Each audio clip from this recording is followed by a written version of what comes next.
रामपुर गांव में सोहन नाम का एक लकड़हारा रहता था। वो अपने जीवन यापन के लिए गांव के पास के जंगल से रोज लकड़ियां बीनता और उन्हें बेचकर कुछ पैसे कमा लेता था। इसी तरह उसका गुजारा हो रहा था। कुछ दिनों के बाद सोहन की शादी हो गई। उसकी पत्नी बड़ी खर्चीली थी, इसलिए अब उतनी लकड़ियों को बेचकर घर चलाना मुश्किल हो गया था। ऊपर से सोहन की पत्नी कभी नए कपड़े खरीदने के लिए तो कभी किसी दूसरी चीज़ों के लिए सोहन से बार बार पैसे मांगती थी। अगर पैसे न मिले तो रूठ जाती। सोहन अपनी पत्नी से बहुत प्यार करता था, इसलिए उसकी नाराज़गी वो बर्दाश्त नहीं कर पाता था। सोहन ने ठान लिया कि वो अब ज़्यादा लकड़ियाँ इकट्ठा करके बेचेगा, ताकि उसकी पत्नी को रोज़ रोज़ पैसों की कमी ना हो। पत्नी की इच्छा पूरी करने के लिए आज सोहन घने जंगल में चला गया और बहुत सारी लकड़ियाँ बीनकर बाजार में बेच दी। ज़्यादा लकड़ियों के ज़्यादा पैसे मिले तो खुश होकर सोहन ने सारे पैसे अपने पत्नी को दे दिए। अब रोज़ सोहन ऐसा ही करने लगा। देखते ही देखते उसके मन में लालच इतना बढ़ गया कि उसने धीरे धीरे पेड़ काटना भी शुरू कर दिया।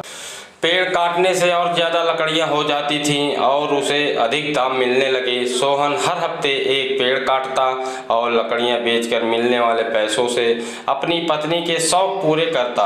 अब पैसे ज़्यादा आ रहे थे तो घर भी अच्छे से चल रहा था। धीरे धीरे सोहन ने पैसों को जुए में लगाना शुरू कर दिया। जुआ खेलने की लत ऐसी लगी कि सोहन एक मोटी रकम इसमें हार गया। अब इस रकम को चुकाने के लिए सोहन ने एक दो मोटे मोटे पेड़ काटने का फैसला लिया। जैसे ही सोहन ने जंगल में जाकर अपनी कुल्हाड़ी को एक बड़े से पेड़ पर चलाने की कोशिश की तो उस पर पेड़ की टहनी ने हमला कर दिया। सोहन चौंक गया, फिर उसे पेड़ की एक टहनी ने लपेट लिया। सोहन कुछ समझ नहीं पाया कि यह सब क्या हो रहा है। तभी पेड़ से आवाज़ आई, मूर्ख, तू अपने लालच के चक्कर में मुझे काट रहा है। तू सारे पैसे जुए में लुटा देता है और फिर पैसे लौटाने के लिए पेड़ काटने आ जाता है। तुझे पता है कि पेड़ कितने कीमती होते हैं। हमारे अंदर भी जान बसती है और हम तुम इंसानों को जीने के लिए हवा धूप में छाया और भूख को शांत करने के लिए फल देते हैं, लेकिन तू अपने स्वार्थ के लिए हमें ही काट रहा है।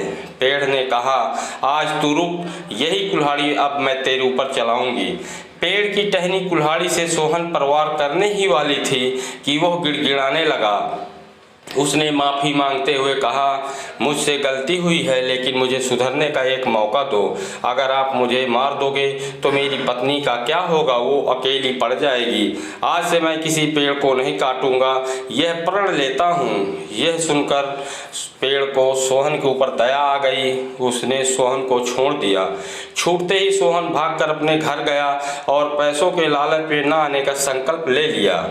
इस कहानी से ये सीख मिलती है कि हमें लालच में आकर प्रकृति के साथ खिलवाड़ नहीं करना चाहिए। हमें ऑक्सीजन पेड़ से ही मिलते हैं, इन्हें काटकर हम खुद अपने जीवन में संकट ला रहे हैं। दोस्तों, कहानी कैसी लगी कमेंट में ज़रूर बताएं और मेरे चैनल को सब्सक्राइब कर लें। धन्यवाद।